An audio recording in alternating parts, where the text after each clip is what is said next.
Now I already have my card in monitor mode. Well, you guys can see right there. So I already put this in monitor mode before the tutorial, WLAN 0 mon, as you can see. So after this, in order to create a fake access point, the tool to do so is from the aircrack suite, and it's called airbase -ng, and it's one of the most easiest tools that you ever had.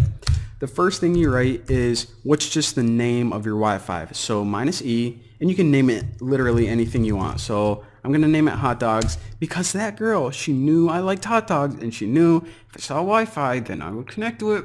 Oh, it gets me so angry. All right.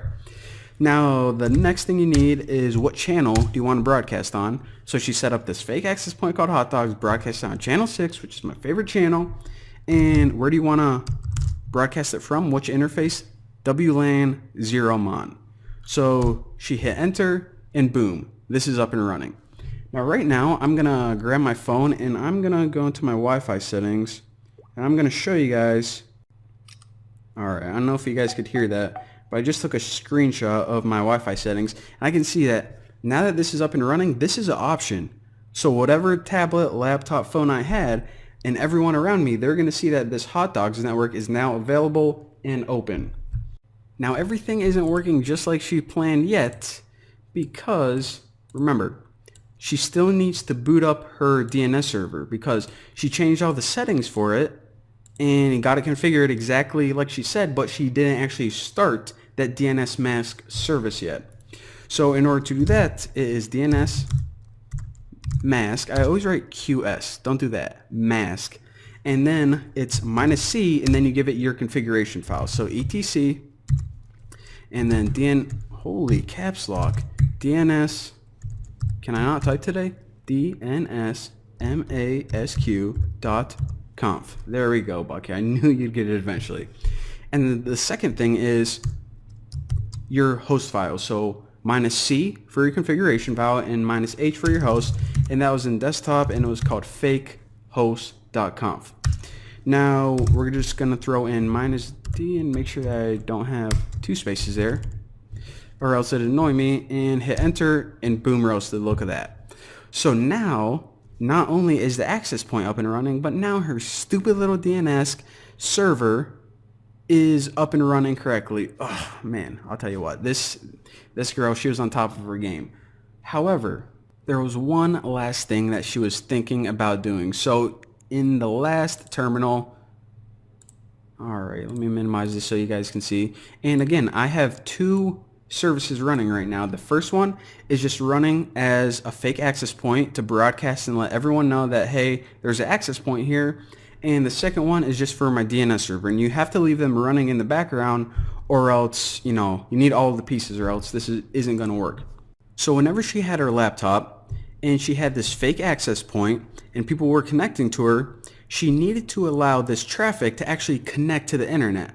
So whenever people connected to her, it wasn't the end point. She still wanted to take their request and forward it to the internet, so people wouldn't even realize that, you know, this was a fake access point. It would just pass through her device to the internet and act as a man-in-the-middle attack. So in order to do that, if she writes ifconfig at0, then she could write 10.0.0.1 24 and bring that up. Now remember, what she does in this example, or in this little line of code, is she's bringing up that default gateway. Now this isn't an actual router that you can hold. This is the virtual one, and whenever she brings it up, it's like bringing a new device up. So this is essentially the command that makes her laptop act as that wireless router. She just brought up that interface, and she's good to go. And actually, if you write ifconfig, you see that we got all of those now. And now, oh, what's this third one?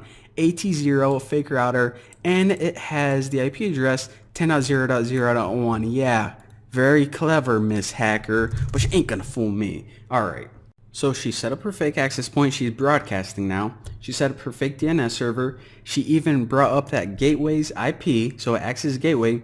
But the last thing that she needs to do is she needs to configure her routes. In other words, even though that pretty much all the virtual hardware and servers are up and running, she still needs to allow the actual packets to pass through her computer to the actual internet to get a nice proper man in the middle that no one can detect. So the first part of that, and hopefully you guys watch my networking tutorials where I explain routing tables, or are they in my Linux series? I don't know. I'm sure you guys watch all my videos, so you guys are going to be golden. But she's going to add a route, and in order to add it, just write add.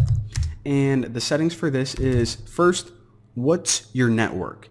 And remember, that's 10.0.0.0. That's your network. The default gateway is 10.0.0.1. All of the IP addresses she can hand out range from .0.0.10 to .0.0.250 or whatever, but this is her actual network's IP. And the next thing she needs to do to set up a network properly is to set up her net mask, which is 255.255.255.0. Wow, couldn't hold it, thought I could. And the last thing is your gateway's IP, so 10.0.0.1. So let me make sure everything looks sweet, and boom, there you go. Network is now up and running. Clear that, and oh, did I hit enter? Embarrassing. Now, just like the last tutorial, since this is a man-in-the-middle attack, then you need to enable IP forwarding. So no different. So we'll run this command, and it is now enabled. And remember, you need to do this every time. And again, hopefully you guys watch my networking tutorials where I talk about the different firewall settings and the different chains that you can use. So that was embarrassing. I'm gonna have to remember to edit that out so I'm not too embarrassed. All right, so the first thing we want to do is the default rule is for forward. And remember, you have input, output, and forward. Whenever you're acting as a router, it's forward, and the default rule for this is just to accept. So this is one thing that allows your computer to act as a router. Basically, instead of just getting packets and they stop there, then you actually want to forward them, allow them to pass through between networks. And also IP tables, -t net, -a, post routing, -0, ETH0, -j, masquerade. All right. So what this means is post routing, you know what that means. After all your normal routing's done, then we want to send the data out through ETH0. So remember, it's coming in on that interface that we specified, and that's how people can connect with it. But then whenever we manipulate it however we want, we actually need to send it to the real internet, and for that we can't send it through the same interface, so we need to use ETH0.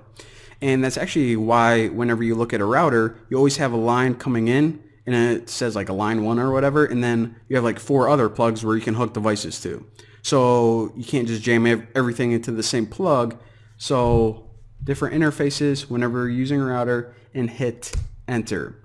Now, if you are, hosting any websites on your own computer, which you can do, then you would have to do Apache 2 CTL just like last time and start. And then you can, let's say, set up a fake like Facebook or banking site or whatever you want to do. This is what hackers do. Hit enter and it's going to give you that, but it doesn't matter. You now have Apache running. But check this out. I'm going to pick up my phone again, and I'm going to tap hot dogs, and I'll post screenshots in the video. And I'm just going to hit connect. So it says I obtained an IP address. Now you guys can see that, okay, a client has associated unencrypted, oh, very clever, hacker girl, to hot dogs. So I'm now connected to hot dogs according to that thing. And now let me just go to one of those sites. So I'm going to type in buckysbacon.com, hit go, and dun dun dun dun dun dun. And boom, look at that. It redirected me to the new Boston because remember, in our fake host file, even though what I just type in, buckysbacon.com, even though that may be a real website, maybe not, it's irrelevant. Whenever anyone types it in, it's going to redirect them to the new Boston. So that is how that girl was thinking about performing this fake access point attack. So hopefully after this video, and if you watch my entire series, then you guys are finally going to realize how dumb it is to connect to a public Wi-Fi hotspot. Even if you connected to it before and nothing bad happened, you guys are now aware of just how vulnerable these things are. I mean, you might as well just yell out all your credit card information and your social security number, and it'll probably be less dangerous than connecting to a public Wi-Fi. So thank you guys for watching. As always, don't forget to subscribe, and I will see you guys next video.